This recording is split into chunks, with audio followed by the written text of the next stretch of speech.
আমাদের এই হাতে হাত, এটাই সম্পর্কের এক অটুট বন্ধন। আগুনের পাশ থেকে আমাদের অনন্ত পথ হেঁটে যাওয়া, একে অপরের দেওয়া প্রতিশ্রুতিগুলো সারা জীবন পালন করা, গোটা জীবন একে অপরের সঙ্গী হয়ে থাকা, একে অপরের জন্য বেঁচে থাকা, এটাই তো আমরা চেয়েছিলাম।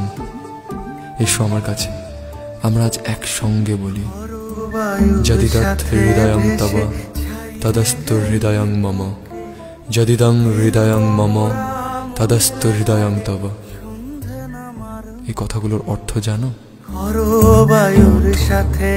আজ থেকে তোমার এই হৃদয় আমার হোক, আর আমার এই হৃদয় তোমার।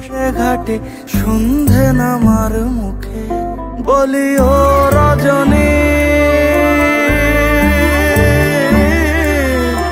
বলি ও রজনী, তোর হাতে যে পিয়া রাখি খানি।